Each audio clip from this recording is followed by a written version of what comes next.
Hi,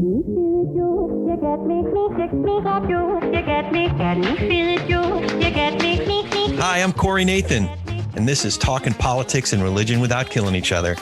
Your home for engaging conversations about the topics that matter most in our culture. If you love nuance, if you want to better understand different points of view, if you're tired of the screamers taking all the oxygen out of the room, if you'll enjoy edifying, provocative, and fun conversations among high-profile public figures and regular folks like me, you love talking politics and religion without killing each other. Thanks for spending some time with us. Enjoy today's show. Welcome. We are talking politics and religion without killing each other. So glad to have a place to talk politics and culture and important stuff without a bunch of screamers. And that way we get to have some nuance in our conversations, do some deep dives, and we don't mind having some fun either. And if you like the show, tell a friend. Listeners recommending our program to their friends and family who might like it is definitely the number one way word gets out about what we're doing here. I am Corey Nathan, and I'm honored to be your host. And I am even more honored to be joined by my friend, Selina Thomas. Selina is a small business owner whose company was particularly critical over the last year and a half to many other small businesses. She runs 6 Degrees HR Consulting, which is an outside human resources firm. And as you might imagine, that kind of support is much needed in normal times. But over the last couple of years, 6 Degrees HR Consulting has been especially critical to help clients navigate the many challenges we faced. Selina is also a candidate for our region's city council, and as such is the first woman of color to be a candidate for city council in this area. She is the proud mom of 3 amazing young women. And also, I'm fortunate to say, Selina's been an invaluable consultant to me as a business person. And even more importantly, she's my friend. Selina Thomas. Absolutely. How are you doing? Nice to see you. Nice to see you. Yeah. Thanks for having me on the show. I'm fortunate enough to, like you said, have known you for so long and have had your support and endorsing me in not just my candidacy, but in the business world. When I started, you were, one of the first clients to say, hey, I need your help. And then you spread the word. So 6 Degrees expanded because of things like that. And so I appreciate you. And here we are. Politician now. Yeah, right? How things evolve. Yeah. It's so cool to see your own evolution and, small business owners rooting for each other and helping each other out. You've certainly been an absolute superhero to us. But I wanted to start with a little bit of your background. This was so much fun because there's a lot of stuff that I didn't know about you that was really enlightening and inspiring. I wanted to start with your dad. He seems to have had a fascinating life story, from being in the Air Force to being an air traffic controller to going into education and becoming a superintendent. Can you tell us about Dr. Thomas and his influence on your life? So huge. And it's so funny, ironic that you say that. So people that do kind of watch my videos every day or watch my show, he's all around me and he has since passed, but this is one of my favorite pictures behind me. So I always keep that, not just in the front, but in my mind and my heart, because he is really the reason I am evolving the way that I am, because that was part of how he taught me to live life. And so he lived life, as you just described, wearing many different hats. He was in the Air Force. He went from high school, Sarah High School in Gardena, which was an all-boys school, enlisted into the Air Force, and was by 19 in the Manila, Philippines, which is where he met and married my mother. And so people later figure that out and they go, oh, no wonder you look so funny. So they find out that my parents met and married there. And my father, even wise at a young age, knew he only had one shot to talk to her. And he saw her in a GI bar and said, you know what? They don't look like that in Compton, and I'm going to shoot my shot. So he rode the bus for 6 months to learn how to speak Tagalog, because he only had one chance to speak to her, because he saw other GIs get turned away. And he's like, okay, she's clearly not understanding what they're saying. So he's always observant in the world. Even if he wasn't in a culture that he was familiar with, he was wise enough to be observant. And so I learned that from him. And so his first comment to her was, which is, hi, you're beautiful, and how are you? And so 9 months later, they were married, and that was how I started. So Wow. yeah, he was always wise and told me those stories so that I could really understand life's journey and be open and not be afraid of barriers, whether it was language, culture, people, experiences. You needed to dive in and you find a way, and whatever you're best suited for, you continue to amplify and grow that. And that's what I've done. And he always talked about living multiple lives in the sense that you'll evolve. And by the time you lived a really good life, you've evolved 3 and 4 times, you've reinvented yourself. And so I never had any fear from going to, married to divorced to single mom to business owner to, now a candidate for public office, because it was always about evolving. Yeah. Yeah. You bring up so many good points, but while we're talking about your background, you've described yourself as biracial. I actually just learned something new. I didn't realize that you spoke any Filipino. Tagalog. Mm-hmm. Yeah. Yeah. So, specifically, I wanted to, you often bring up your heritage, your ethnicity in the context of being able to relate to all kinds of people with all kinds of backgrounds and families. Have you always had that sort of constructive way of thinking about race and ethnicity, or was there ever a time that you struggled with your heritage? So it was, again, back to Dr. Thomas, just making sure that I had a self-awareness. I love how you call him Dr. Thomas, by the way. Yeah. And that was, obviously, it was with great affection and respect at the same time. I remember he said often, if you die with credentials, people know that you've left your mark. So my grandfather wasn't the only PhD in my family. My grandmother, his mother, was a PhD.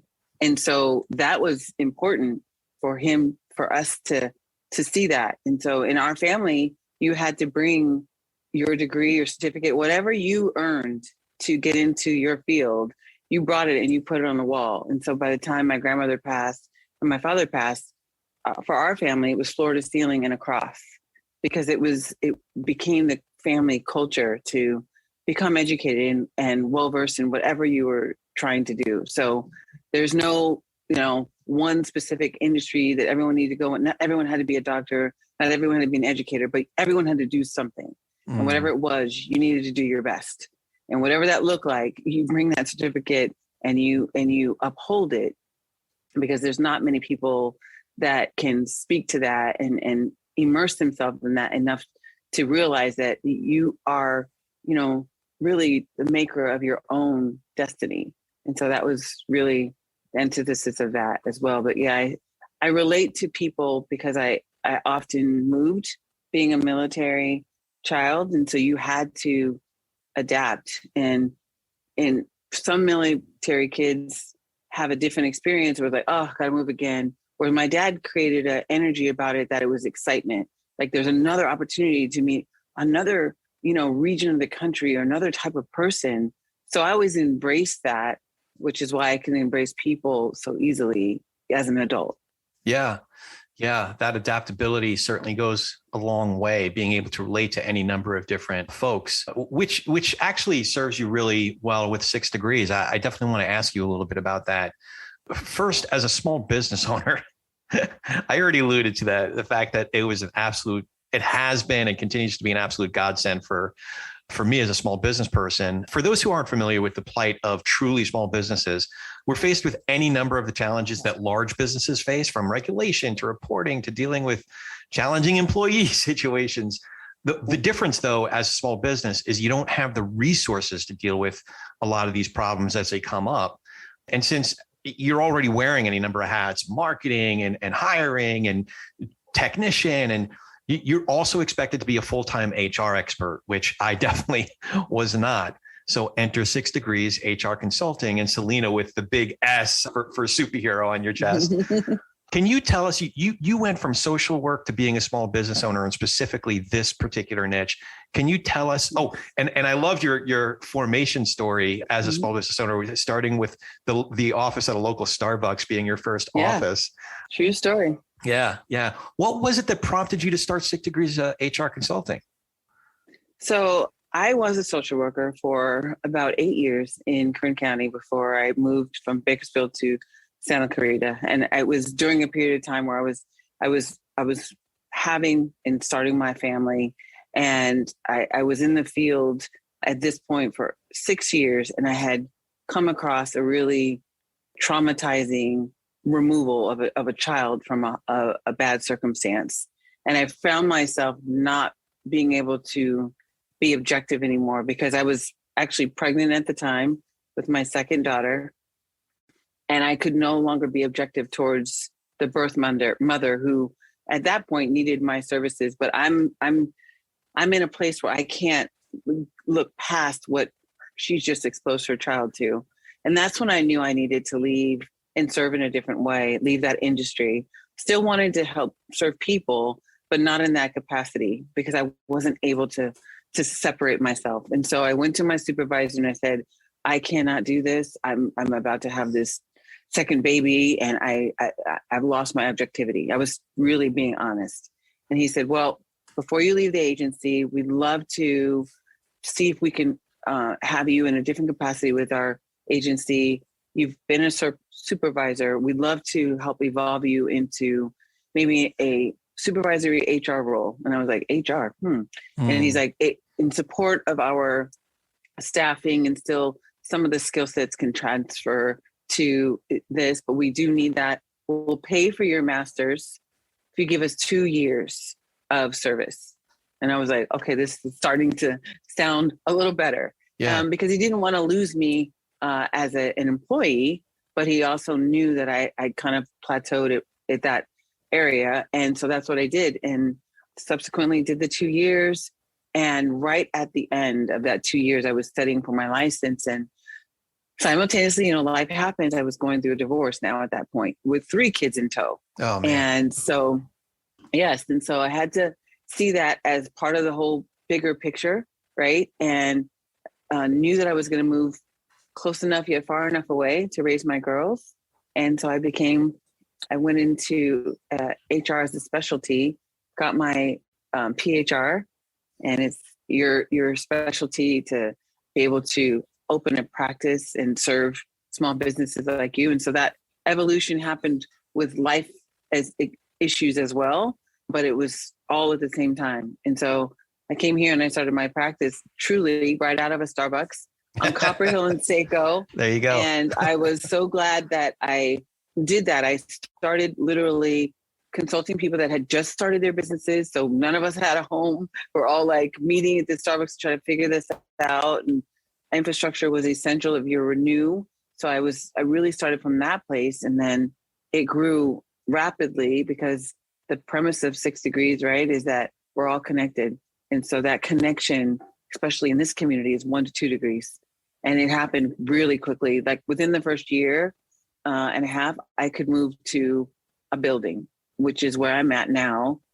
I've been there for 7 years, but I started in like a closet. Like it literally was like, this is the smallest we have. It has no windows, and you can be here from 8 to 2. Then someone else, a tax preparer, comes behind you, and you take all your stuff and you leave. But I had in my mind, like, wow, I can get an office.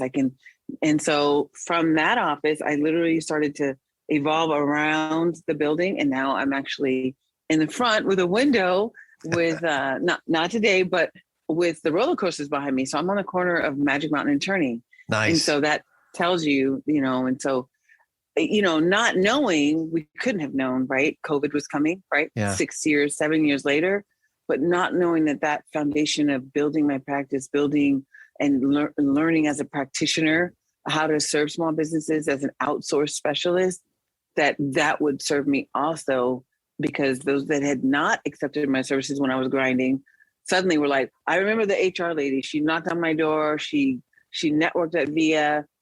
I remember her chamber events. And I just heard from another client that's who they use. I need help with getting reopened, with the PPP, with unemployment. And at that point, we're all shuttered. So they had a list of who's essential. I looked down it and I'm not on it, but I didn't choose to stop there. I made myself essential. So I did videos every day when we had to get shuttered. And I was like, this is the status on PPP. This is the status on unemployment. Here's phase 1, phase 2 of getting back to work. So that evolution of the crisis became part of my evolution. So each time it seems like there's some crisis, I went towards it as an opportunity for me to continue to grow versus like waiting on someone to kind of guide me on what I should do. And that really is no different than what I did when things changed with my first husband and I had to move out of social service. I saw this as kind of the same thing. Yeah, it's such a valuable service for small businesses. We definitely, like I said, have benefited from it because any number of issues come up. And you talked about how you ran toward the fire in a way with COVID. Another big challenge for us as a country, as a culture, is it's been happening in the history of our country. But when George Floyd was killed, it was a spark. Yes. That a lot of folks awakened to it again. Have you gotten involved in diversity, equity, inclusion training as a small business advisor? Absolutely. And actually, it's funny that you mentioned that because this is, besides sexual harassment, one of the largest topics that people come and ask me to train on and develop for their companies.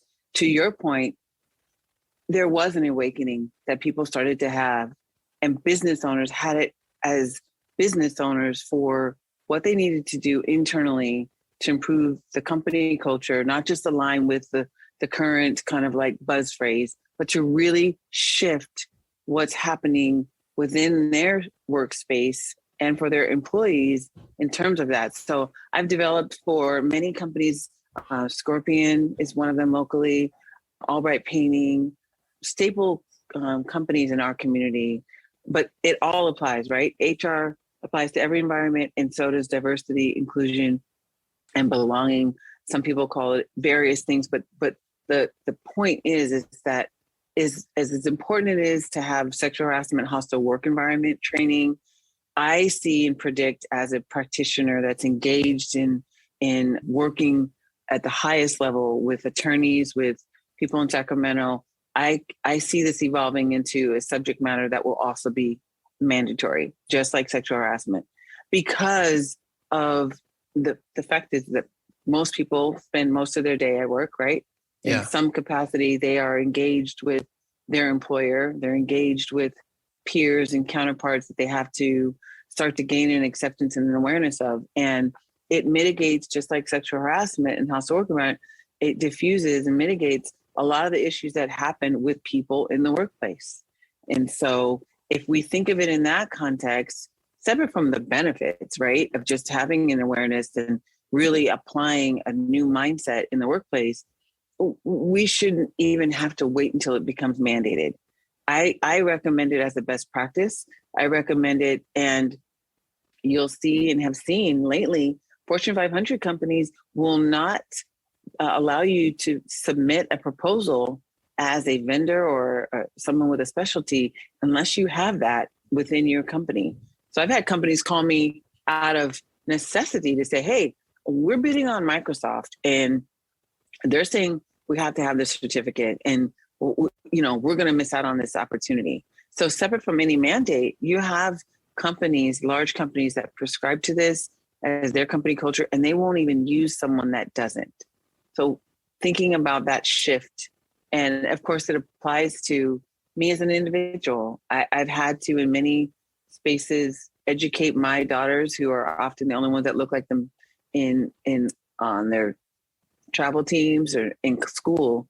And so they're having to understand and have an awareness as well of who they are first, so that anyone they're around can understand them. And so I teach it internally in my own house.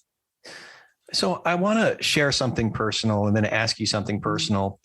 When events such as the mass shooting at a synagogue in the Pittsburgh area happen, or the march in Charlottesville in, I think it was the summer of 2017, when hordes of people are shouting, "The Jews will not replace us." As a person who came from an observant Jewish family, that hits me in a personal way. It grieves me, and my parents' generation, it hits even more, because they heard the stories, and my grandparents' generation lived through the tragedies of their neighbors dying and our family members dying, whether it was in Germany in World War II, or before that, my own family in the pogroms of Russia. So when events like that happen, it hits a very personal chord.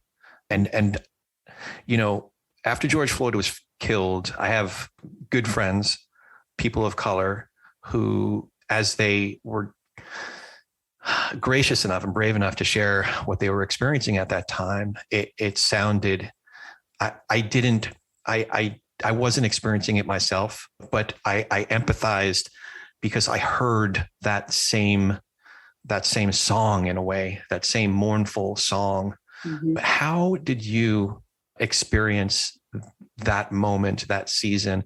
And especially, I'm curious, and if you don't want to share about your daughters, but as the mom of 3 daughters through mm-hmm. 3 merging women of color, like how did you deal with that moment and the season going forward? Yes. And I'm thankful that you shared that story, because we can relate, and something resonates with us differently when certain things happen. Like for me, certainly with the Saga shooting, which is in very close proximity to what happened. And right after that, we had to shutter. So we had to do a lot of things while shuttered, and some really heavy things. And as you mentioned before, it's always about going towards it.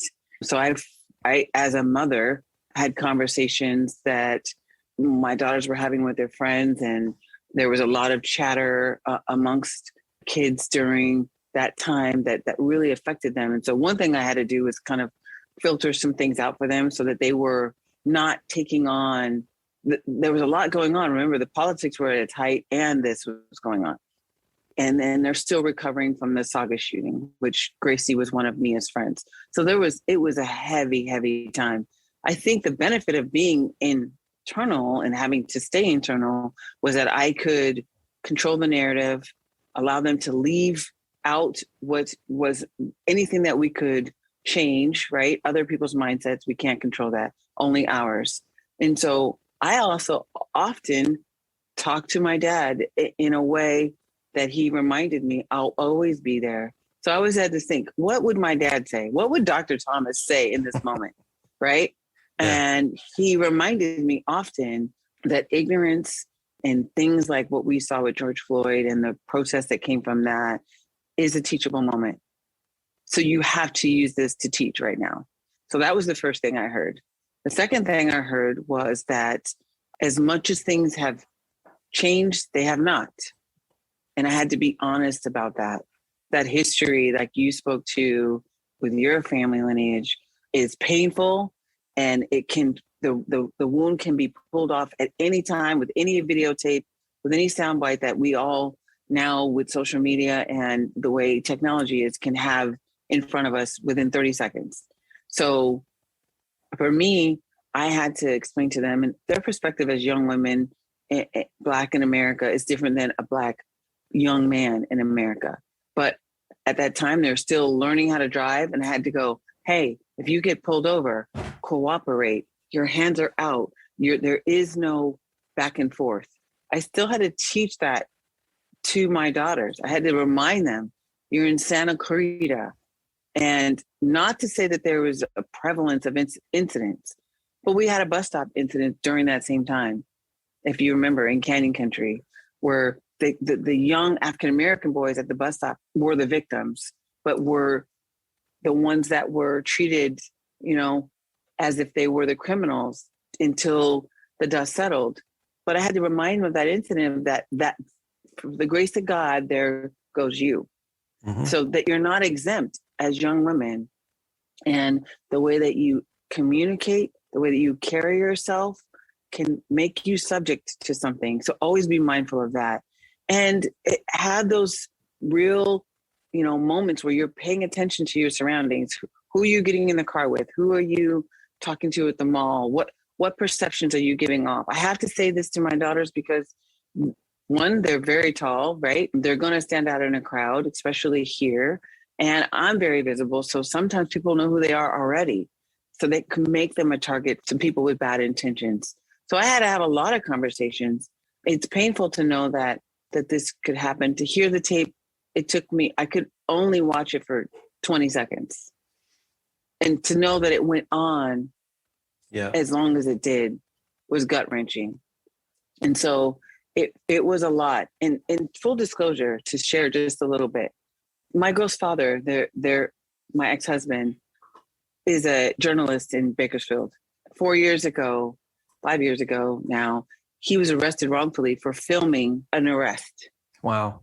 He's a journalist on site. He had observed and videotaped police brutality. The police saw him do this and they wanted his tape. He, protected as a journalist, refused. They arrested him. So my kids went through seeing their father wrongfully arrested as a professional journalist for 20 years.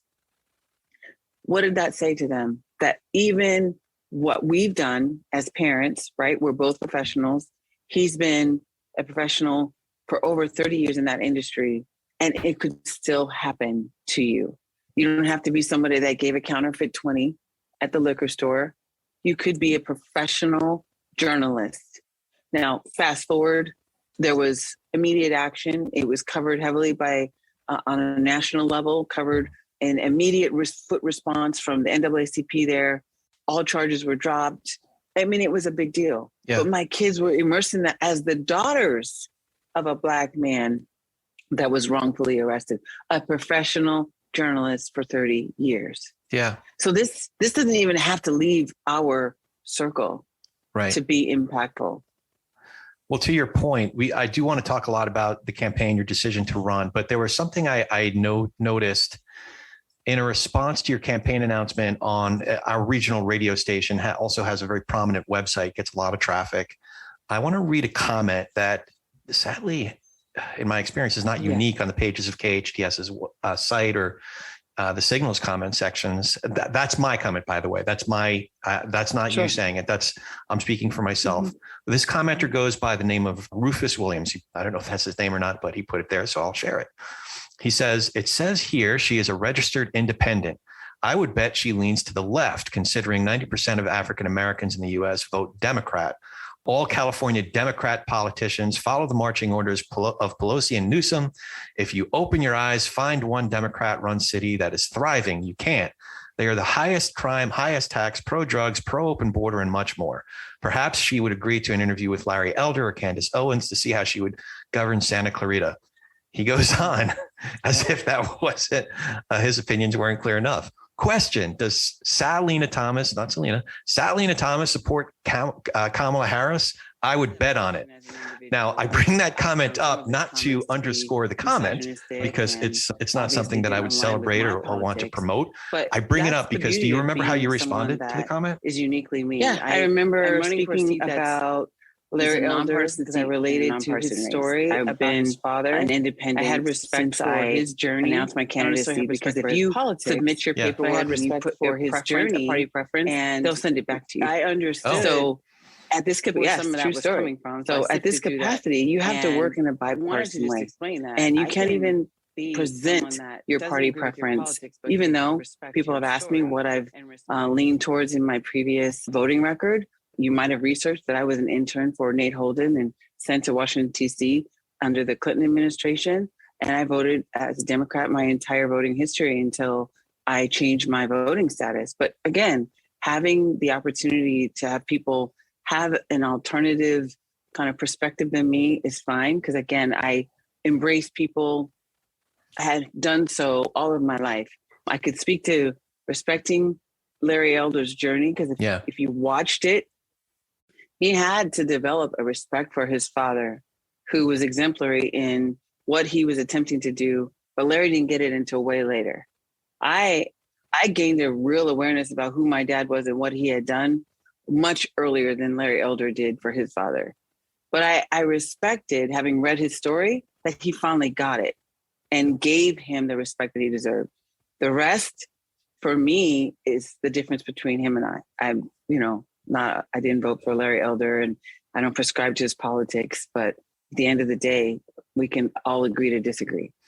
Fair enough. Same with Rufus. I applaud you. Yeah, exactly. I applaud you for how you responded, because it definitely, like, even just knowing you as a person and as a friend, it triggered in me. I was like, who are you? Who do you think you are? Like, and do you realize how brazenly prejudiced you're being right now? Like, and obvious, and I don't know if it's a blind spot, like he doesn't even realize what he's saying. Like, you just saw a picture of someone and you clearly didn't read the article because there were a clear position. And yet, despite all of that, what I would call hatefulness, I'll read the comment for the benefit. Since I brought it up, I'll read your reply. Hi, Rufus. Yeah. I happen to respect Larry Elder, his story and journey.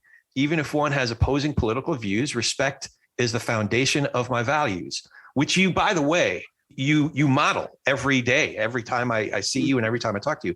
Larry Elder and I actually have very similar values regarding hard work, no excuses or pity parties. I, like him, was raised by an incredibly hardworking father, which is reflected in my results in business and life. I would love to chat about my vision for Santa Clarita. To your other comment, I support anyone in leadership because I respect our democracy. Looking forward to you getting to know me. Now, So I love it. It's such a beautifully, gosh, it's like the winsomeness and the love and the wisdom and the restraint that's displayed in that reply. So here's a question about that. Do you think you can persuade someone like Rufus, or is there another objective in your decision to respond, and specifically how you responded? Sure. And so I never think that I'm going to change someone's mind that has come out of the gate, deciding what he thought he knew about me. It's a teachable moment for him to have maybe a different perspective of who I am. Do I think Rufus is going to go vote for me? No, but it did send a larger message to other people that might pay attention to Rufus, or might have been struck by his comment, or might have been driven towards making that same assumption about me. So really the response is less about Rufus and more about the opportunity to have outreach, to have people see that I don't have to kind of meet people in the gutter like that at all. And that would give you, just like it gave you, a perspective of who I am when someone comes towards me with that I don't even need to entertain it in the sense of, a clapback, but more of, here's who I am.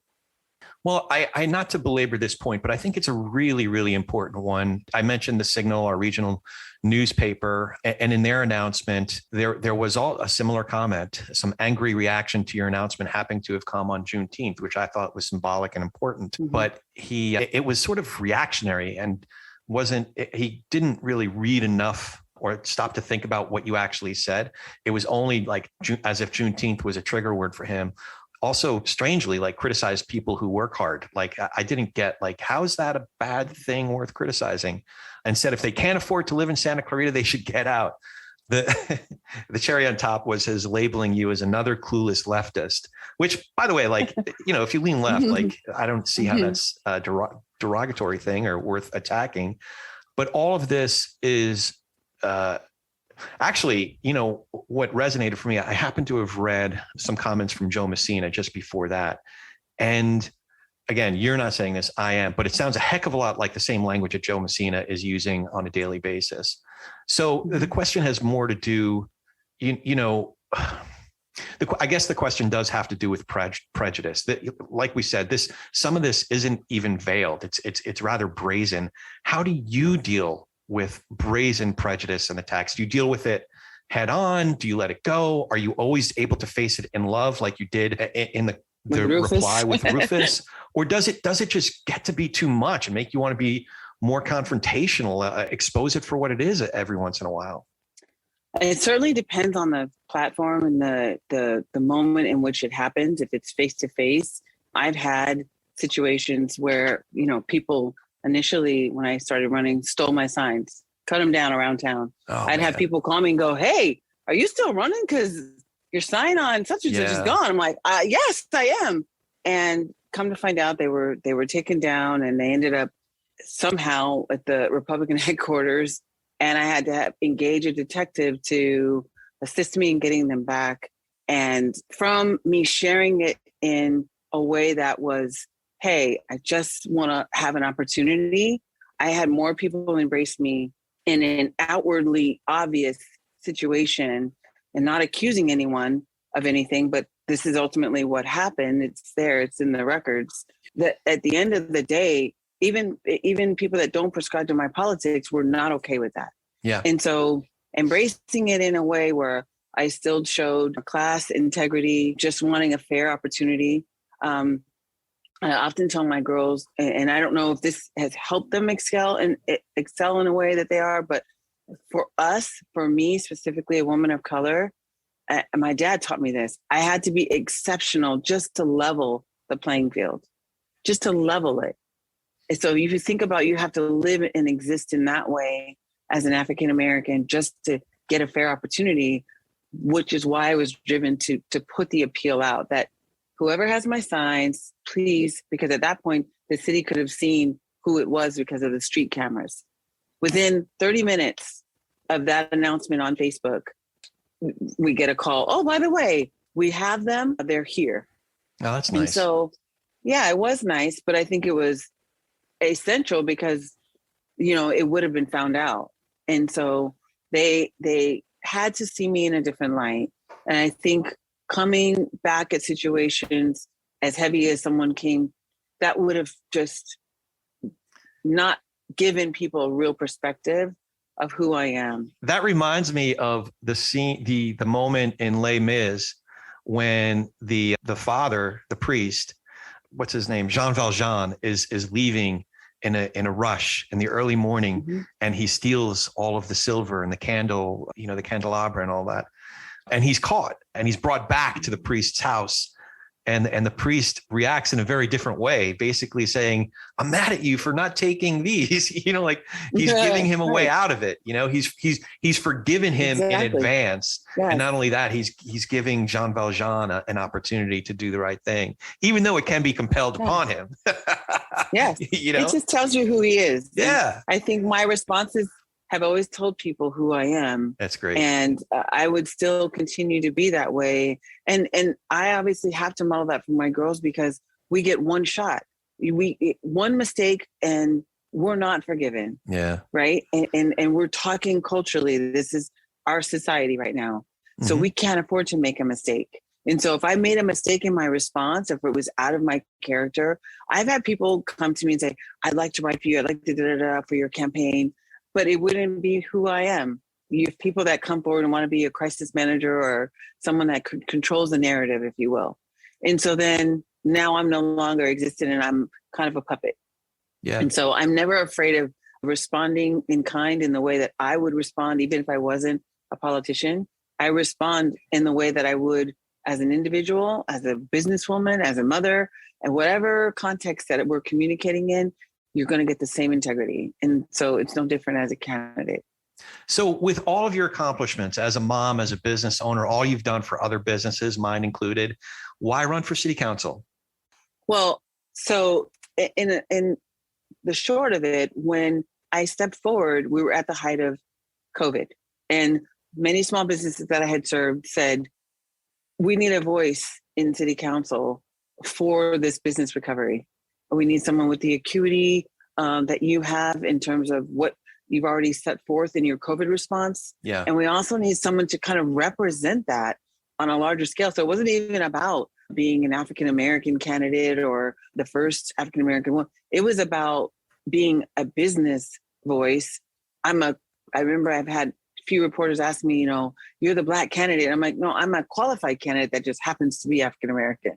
Yeah. Amen. And so I ran initially for the COVID response and the issues related to that. But as we spoke to, so many layers came out at that time, right? Diversity, inclusion, what we're having in terms of this kind of cultural shift in people accepting and being more aware of what that impacts, the next generation. And then, of course, I have 3 daughters. And if I'm asking them to step forward and lend themselves of service in any situation that they have an opportunity to do so, I have to do the same thing. Case in point, my daughter Morgan's a sophomore at Saugus right now. she started the first Black Student Union at Saugus this year. Wow. As a way to step forward and help people within her school have a better understanding of the community that she comes from and an awareness of what that means to be in the great minority in her school.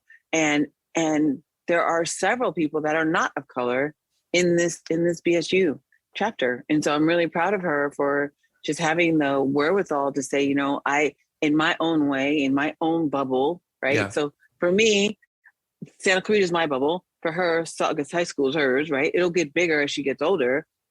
But that's what Santa Clarita has evolved for me. I was a single mom that came here 11 years ago, started a company in Starbucks on Copper Hill and Seco. I am, poised to franchise. So I'm a reflection of all the great possibilities here. Yeah. My daughter just received a full offer to go to Embry-Riddle Aeronautical University. Yes, for softball, but primarily academic. She's a 4.0 out of Saugus. So my body of work, right, in the business sector, as a human being, as a mother, is there. I don't have to kind of create a funny coin phrase or a hashtag. I can just have you defer to the results. And there's no need for rhetoric at that point. Seeing what's going on around the country at school board meetings and at city council meetings, I think my phrase might be like, you get your 3 minutes and sit down, shut up, or get the hell out, Right. But I do want to ask you about that. Yeah. But in all seriousness, sure. My son, my youngest, is a junior at Saugus, and my niece is a sophomore at Saugus. I'm going to let them know. Tell me again about Morgan Wilson. Yeah, is the president of the Black Student Union at Saugus. Okay. And Mia Wilson is a senior softball player at Saugus. Has been playing, as you know, if you follow me, it's usually a volleyball game or a softball game that you'll see. But she's a senior headed to Embry-Riddle Aeronautical University. Awesome. Yeah. So that you can't miss them. 6'3", 5'11". Well, my niece has not hit 5 foot yet, so that would be quite a pair. She'll find her. But she's exactly. A powerhouse. I got to say, my niece is an absolute, and my son too, man. Like I'm so thrilled and proud of both of them. Yeah, we're proud parents, right? They're wonderful. We've raised them right. Well, we muddled our way through, and they, God blessed us. But the foundation of this community helps us do that, which is why I bring that up, and that my kids have been well positioned because of my sacrifice to have them live in this community and come from this community. So yeah, I definitely agree with you. Muddled through, but being in a certain environment, cultivate that. That is true. I will say that I'm lucky to have, my brother and his family in this town, his wife, and the degree that they've had an influence on my kids. My partner, who Brandon Cruz, he has village. That's right. He's been a strong influence on my kids. Yeah. And you've been a strong influence on me. So in a way, you've been a strong influence on them. The village. Yeah. So I want to circle back one more time about specifically the SCV City Council. What are there certain specific changes, or is there a way that you think the City Council can evolve uniquely with you on the council? That's such a great question. And people ask me all the time, especially early. It is about allowing people to see someone that they can relate to at that capacity.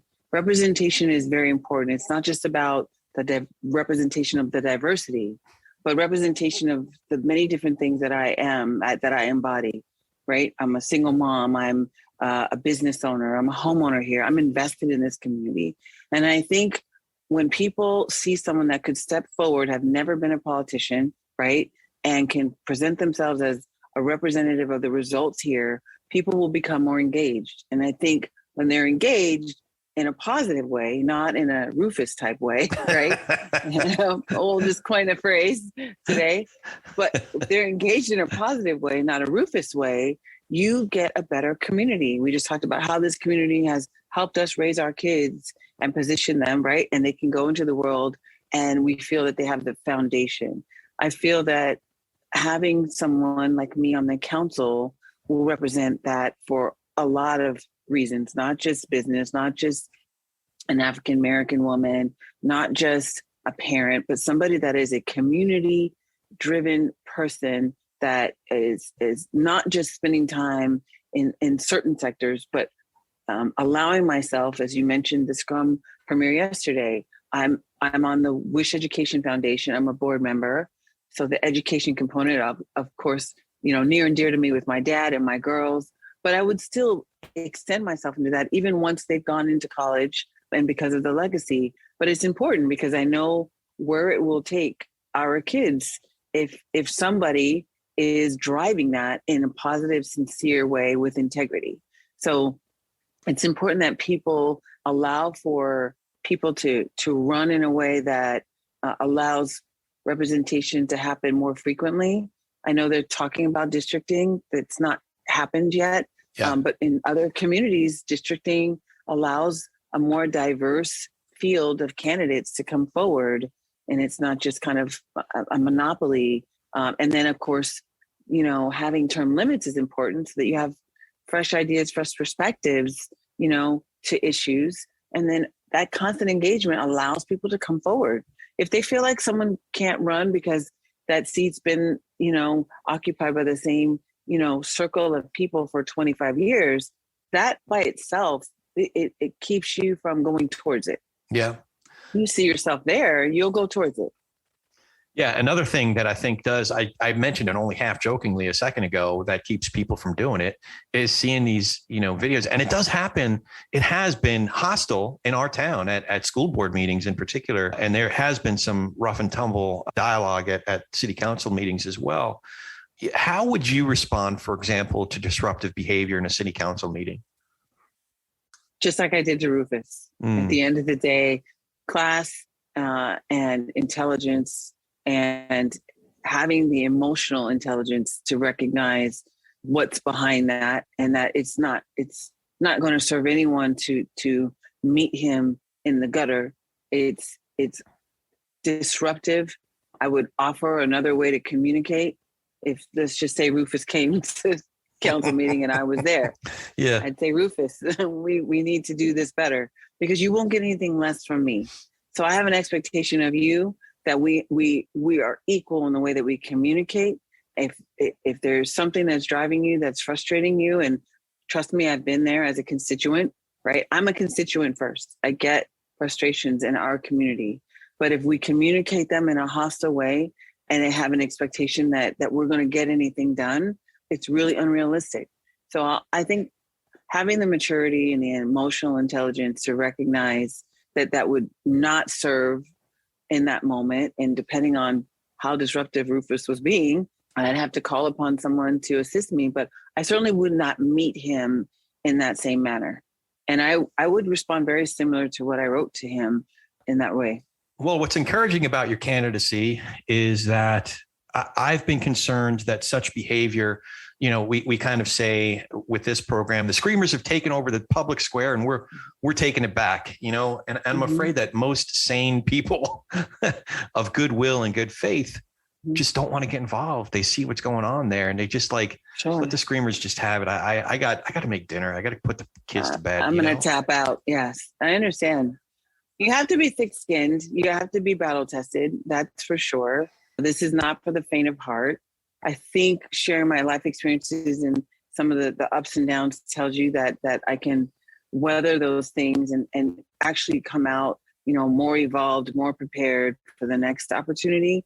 So I think my body of work allows for people to see that this is the right time, not just for me, but for the community. Yeah. Now, I read that you got involved in the world premiere of Scrum with the filmmakers. It's a feature documentary that premiered right here in our hometown, the Lemley here, to benefit the NAACP of Santa Clarita. Can you tell us about that film, why you got involved, and your special trip to North Carolina?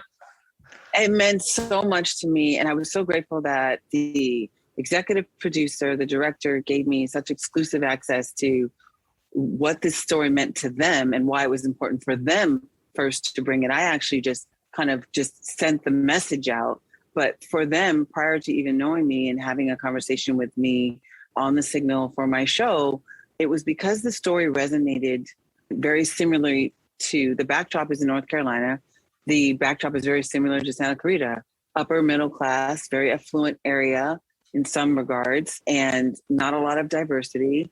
And you have this amazing coach in the midst of that, Frank McKinney, the head coach of the Queen's University rugby team, national champions now, that with like on a shoestring budget with kids that had never played rugby before, rose through that and won the national championship during the height of George Floyd. Wow. So Frank and I relate well because we were going through an evolution at the same period of time, right?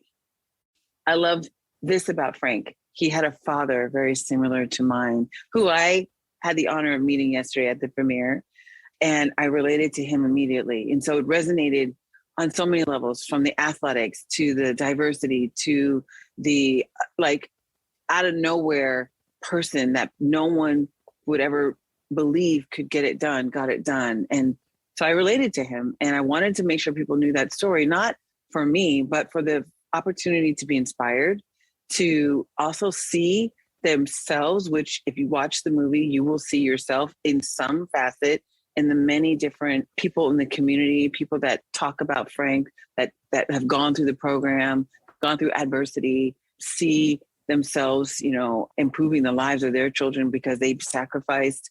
There's just so much there that I just felt like it was important.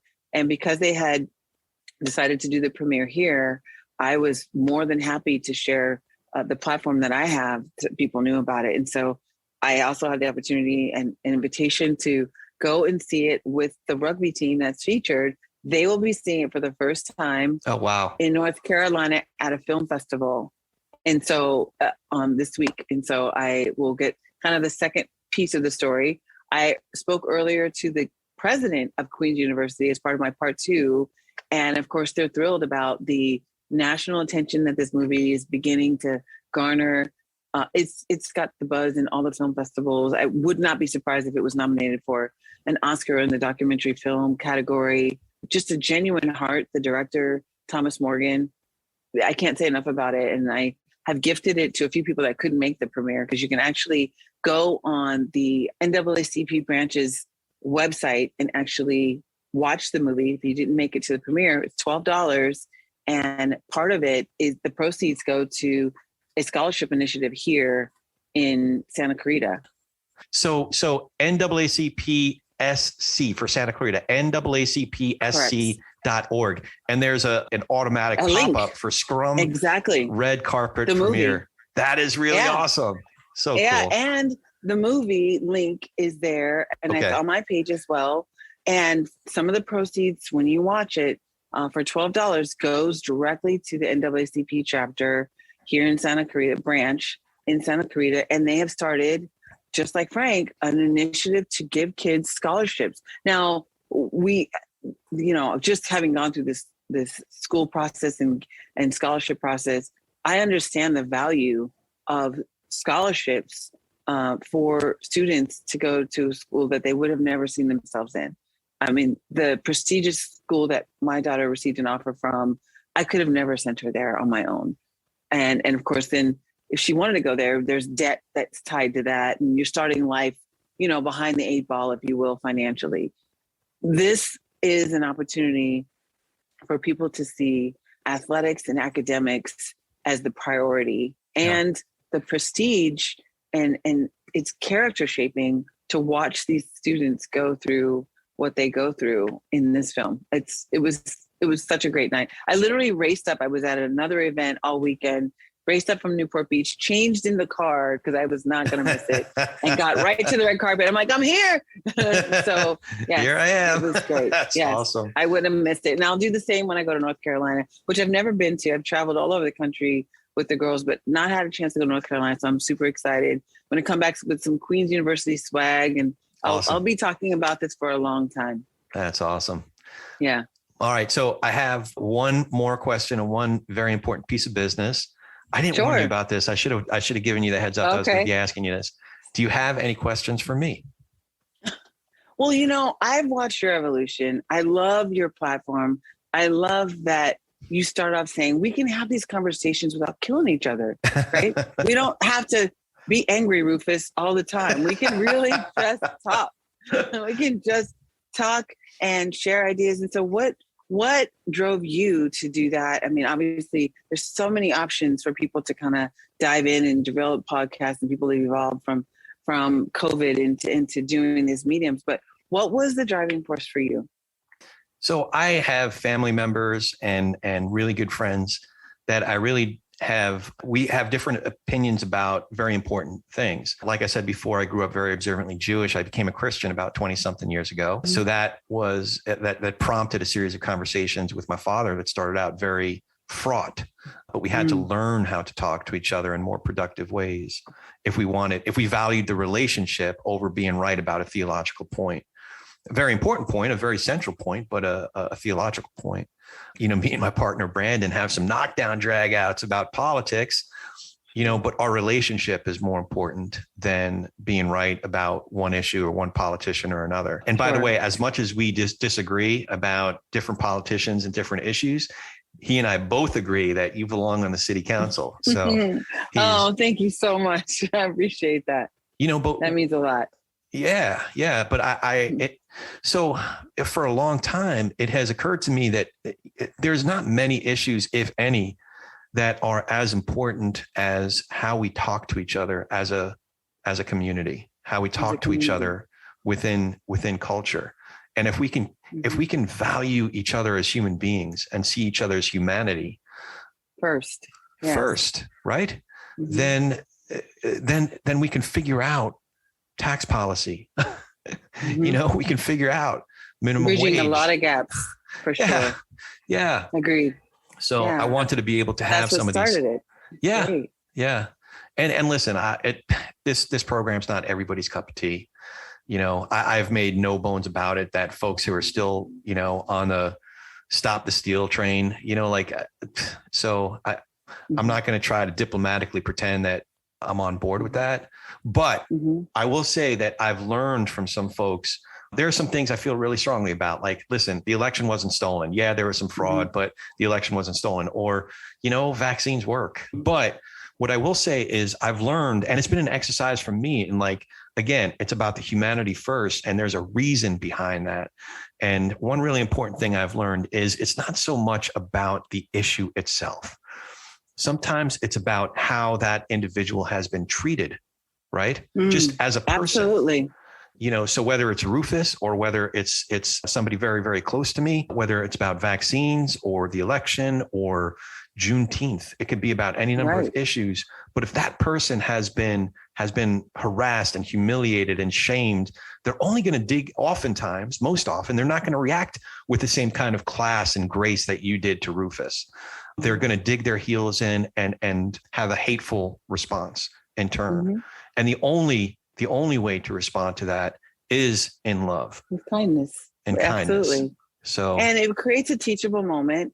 Even if he doesn't agree with your point, he's learned what grace looks like. Mm-hmm.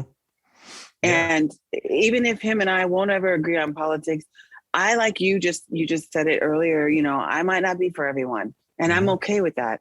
This process of me being engaged with people and continuing to put myself out there so that eventually when it's time to check the box again, you can make an informed decision from everything that I have put forth. Yeah. And that's really the point. And that's why I really never stopped campaigning, right? There's a point where you make an announcement. I think people saw that I stayed visible, stayed engaged, connected myself, in a way now in person that we couldn't do at the time. And so it's important that if at the end of the day we agree to disagree, we still in that sentence have an agreement. Yeah. We agree that we don't agree with each other. Right. That's okay. Yeah, it's all good. It's all good. Yeah. I mean, the other thing too is I come from a very loud, expressive family, and oftentimes I couldn't get a word in edgewise. So there you go. Just my word. So I was at my own show, and I can say what I want. Yeah. Meanwhile, my dad's been on the program, Eddie, my brother's been on the program. So, well, very important. How can we find out more information about you, your campaign, and 6 Degrees HR Consulting? Sure, and that's a lot, right? That's a lot of content. So what I did was I learned, and people came forward in a volunteer way to say, hey, tie all your content to Linktree, and anything that they want to know between 6 Degrees, your campaign, what you're doing now in the community, what's important to you. Wish Education Foundation, the link that I'm a board member on is there. There's so many things that I delved into that I didn't even realize that it was all spread out. I remember I had a gentleman say, I Googled you. I just don't know like exactly where to find. So it made sense to link it all together. So I could send you the link. It's Linktree, Selina Thomas. And then anything you want to know and the latest and greatest things that I'm doing are going to be there. And so that was one thing that I was able to learn from this process, is that if you're spread out like that, you have to tie it all in one place.